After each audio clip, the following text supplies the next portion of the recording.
Well, in the space of a week, we've had some fairly dramatic international developments. It started with the US joining Israel's war on Iran, launching strikes at nuclear facilities. We've had a response of missiles from Iran fired at a US airbase in Qatar. The pronouncement of a ceasefire, pretty shaky start to it, but it seems to be holding for now. We've heard a lot about what's driving the US and Israel over the last week. But we haven't heard as much about the internal dynamics inside Iran, what the events of the last few weeks mean for the Ayatollah's regime, what it means for the people of Iran and for the other countries in the region.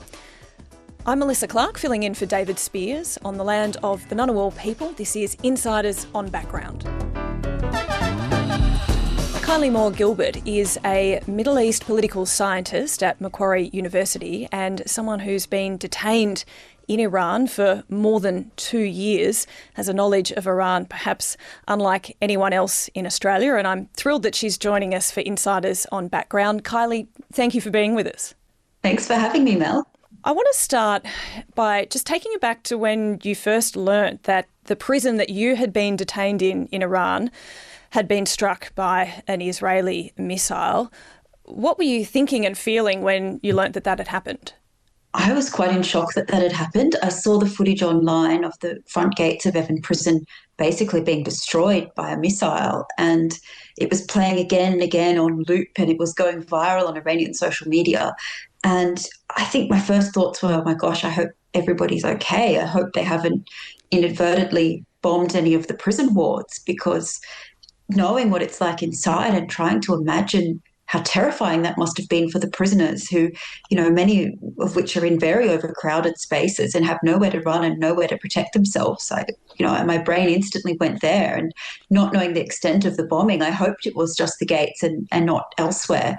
And, it's since emerged that they also bombed some of the administrative buildings and the main judiciary building, which many prisoners are familiar with as well, and that some innocent people did die, as well as some truly evil people and some, nasty characters that, heading up the prison too. So it's definitely mixed feelings. I think the symbolism of it's really impactful, obviously. This is the most notorious prison of the Islamic Republic. It's the place where they house dissidents and opposition figures and people for various other thought crimes. And partially destroying it, or at least the entrance to it, sends a very strong signal, about the regime's weakness to its own people, as well as, that powerful message directed at dissidents. There's quite a contrast there, isn't it? Because, as you say, it's very strong symbolically, but for the people actually detained inside the prison, it must have been a pretty terrifying moment and doesn't necessarily help them. No, many of them are far worse off now than they were before that bombing. I mean, they've been transferring them out to a number of other regional prisons around Tehran al-Buzurg for the men and Qarchak for the women. And the conditions in those prisons are horrific. They're already overcrowded, and there's no space, there's no infrastructure for political prisoners specifically there. And a number of prisoners have disappeared from Evin, but they haven't escaped. The authorities have moved them somewhere, and the family members don't know where they've gone and can't track them down. So it's quite chaotic, actually, the aftermath of this. And I was also hearing of reports of what it was like inside. And, there was a stampede in one of the wards where a number of people got injured because everybody was trying to flee and run in terror all at the same time, as well as, falling glass and masonry and all kinds of other projectiles that, might have landed on prisoners. So it seems like it was very terrifying, and that ultimately these guys are probably worse off for it having happened.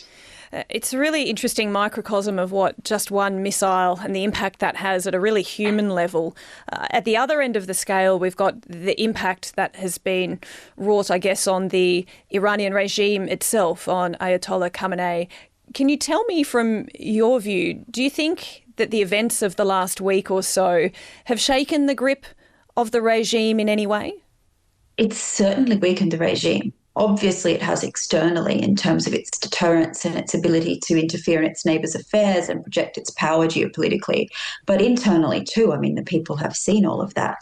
They've seen these humiliating assassinations of very, very high level and widely loathed regime figures and military figures.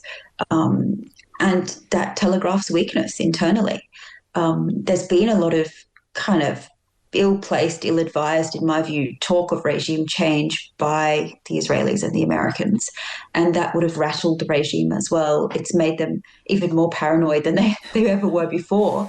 And, the real fear is that they're unleashing this process of score settling, revenge taking, rounding up hundreds upon hundreds of people and accusing them of espionage or collaborating with hostile foreign powers and the like, and expediting executions and rushing through various sham trials of dissidents.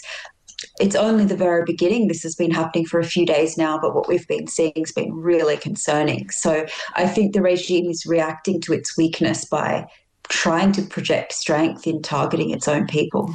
It's really interesting because I want to hear your assessment of what you think of Donald Trump in particular making reference to regime change. Do you think that was a strategic ploy to try to rattle the leadership? Do you think it was something said offhand with not a great sense of it? Was it done to try and encourage internal dissent to rise up by pointing to the potential for the US to get involved? What do you think the strategy was behind that?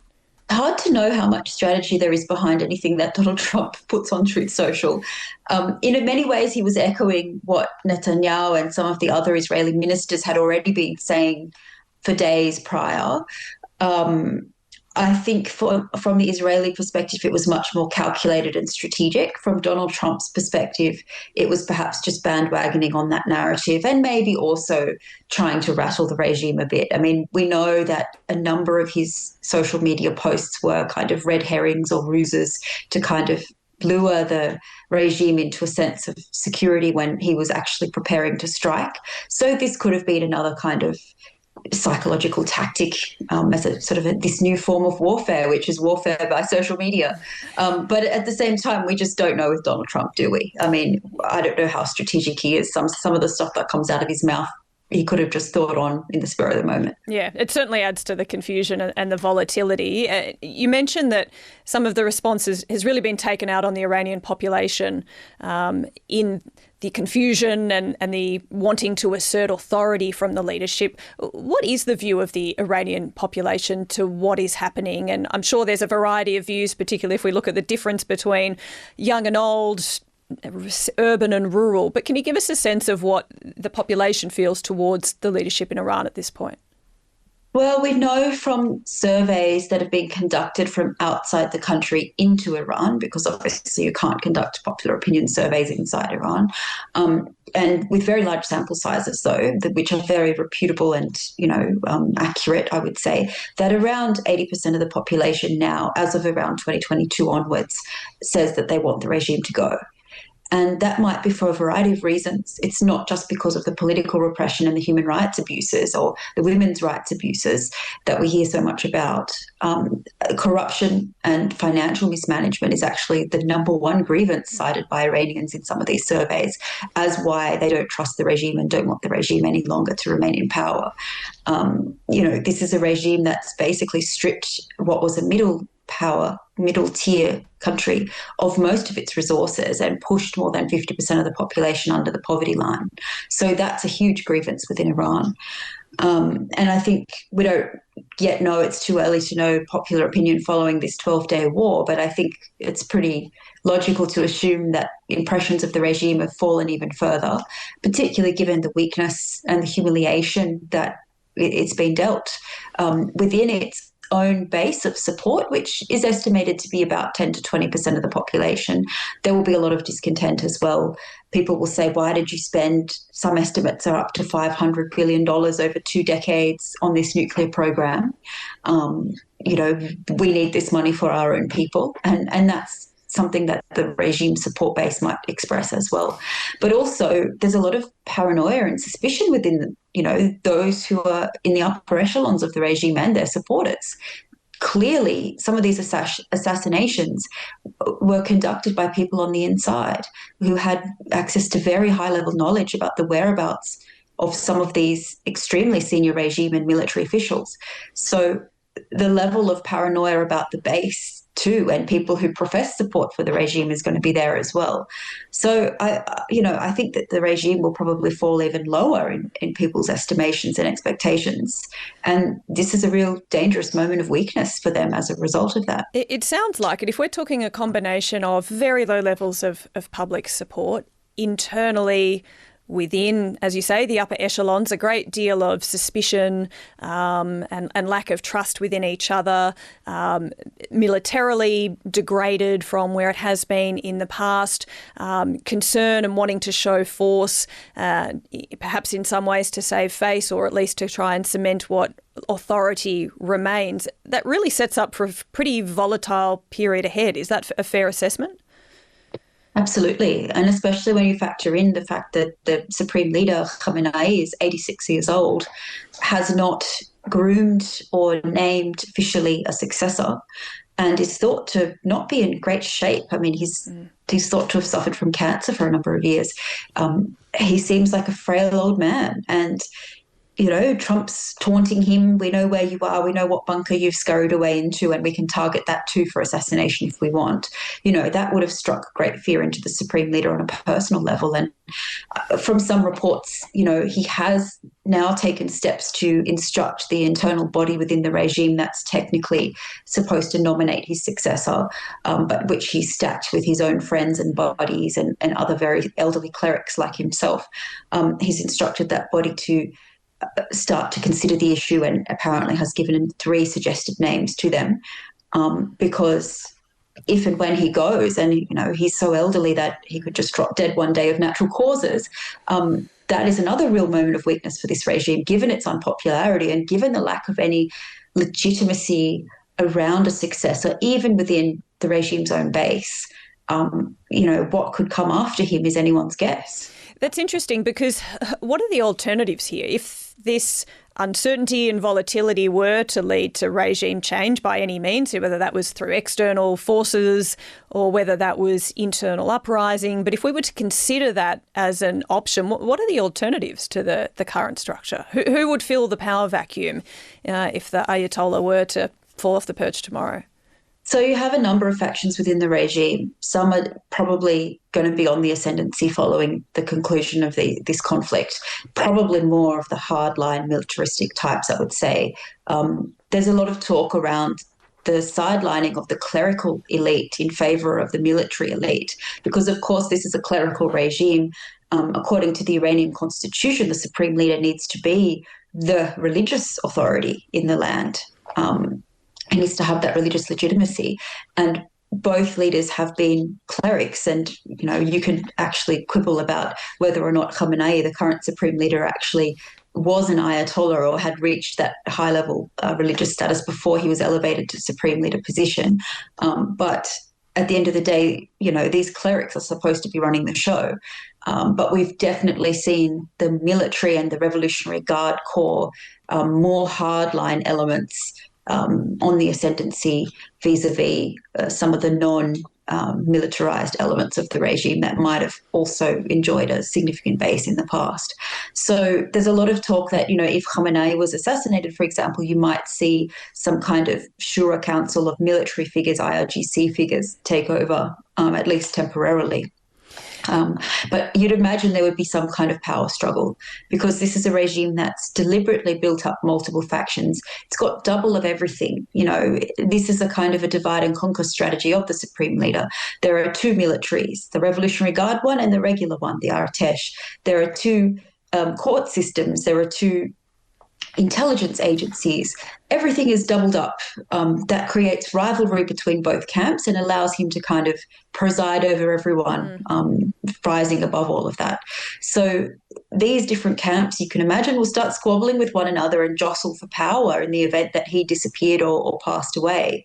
And that chaos could actually lead to fissures erupting within the regime that an opposition movement on the streets could potentially take advantage of. So you've got the double system division, which I guess when you have a strong leader, it helps to stop, the fomenting of a challenge if, power isn't vested in one location. But at a time when the leadership is weak, it does sound like potential for a lot of fracturing. I want to ask more broadly about the region, because part of the response we saw from Iran after the US became involved in the airstrikes was to return missile fire towards a US airbase in Qatar. And Iran's relations with the Gulf countries have been a bit of a rollercoaster ride over many a decade. Can you give me a sense of where Iran's relations sit with Qatar in particular after what we've seen, but with the Gulf countries more broadly, and of course Saudi Arabia as the main regional power in that area? I was quite surprised that they decided to attack the Al Udeid base in Qatar as their target for retaliation after the US, struck their nuclear program, because Qatar is a very close ally of Iran in many ways. Iran has come to Qatar's rescue during that 2017 crisis when the other Gulf Cooperation Council states tried to isolate Qatar and cut it off because of various internal grievances that they had with that regime, particularly its more Islamist bent and sponsorship of Islamist groups in the region. And Iran came to its rescue, and there was this great airlift of food and other aid into Qatar from Iran. And they share actually the world's largest gas field. They divide it between the two of them and share the profits. So they are, quite close, particularly in contrast to Iran's relationship with other Gulf states and other neighbours in the region. It was clearly telegraphed to Qatar and to the US in advance, this strike. And Qatar, it didn't brush it off. Public statements from the Emir of Qatar and others very much made it clear that this is an attack on our sovereignty, it's unacceptable. But you kind of got the feeling they were going through the motions and they weren't particularly bothered by this missile strike, which I found to be quite interesting. Everybody knew that the Iranians had to do something. They had to react in some way. There was a lot of speculation that they would target a military base in Iraq, which they've done in the past. Iraq is obviously a very weak state, very significant Iranian influence over its politics, and won't really be able to put up much objection if the Iranians decided to strike its territory, as they have done in the past. So the choice of Qatar was curious. It's possible that this was a strategy, and maybe quite a clever one on the part of the Iranians, to weaken that the perception of the US military umbrella shielding the Gulf from threats, because most of these Gulf states have gone all in on the US in many ways, including Saudi Arabia, including countries like the UAE and Bahrain. When it comes to their own security, they've kind of outsourced it to the United States, and they've viewed having the presence of US troops, military installations and bases on their territory as a kind of a protective mechanism that would deter Iran or other countries from attacking them. But now it appears that perhaps that it made them more of a target. Hosting that US military base in Qatar might have made Qatar more of a target. And that, I guess, then throws into question the utility of this security umbrella that they've enabled the US to construct in the Gulf. I don't know whether the Iranians put that much thought into it, but the outcomes here could be that some of the Gulf states, as they have already been doing in other spheres, particularly economically, might seek to hedge with other powers like China, for example, and seek more security assurance from elsewhere, or develop their own further develop their own security capabilities rather than just rely on the United States.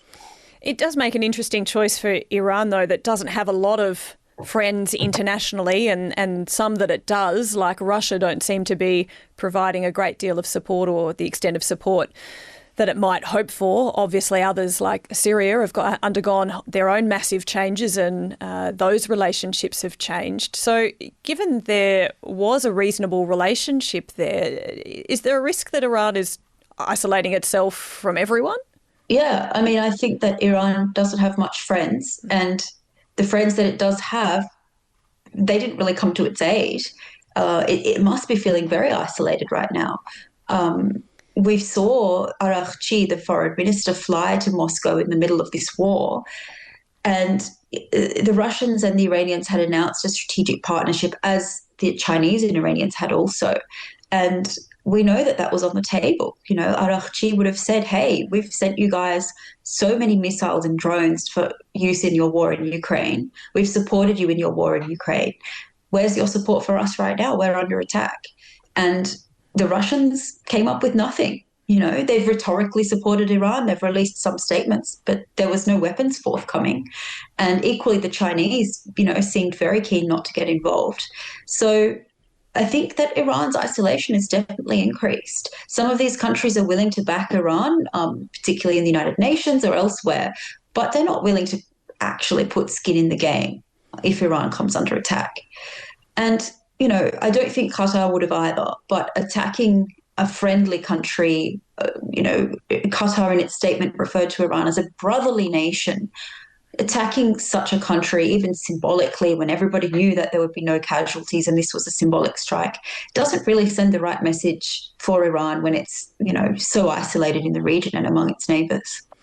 All right, Kylie, we've covered a lot of ground. Really thank you for taking us through both with your knowledge and experience of the region. I think that's really helps give a bit more of the depth and complexity of what's happening and a sense of what might be next to come. So thank you very much. Thanks for having me on, Mel. And that's Kylie Moore-Gilbert, who is a Middle Eastern political scientist with Macquarie University and also an author of a book about her experiences being detained in Iran, An Uncaged Sky. So read that book if you want to hear more about what Kylie Moore-Gilbert went through. So thank you very much for joining us for Insiders on Background. Please send us through your feedback if you'd like to respond to anything from this podcast or suggest topics that you would like us to do future episodes on. You can send that through to insiders@abc.net.au and make sure you tune in on Sunday morning on ABC TV for David Spears with Insiders and all the guests on the couch. Thanks very much. You're making us all feel very excited about being here.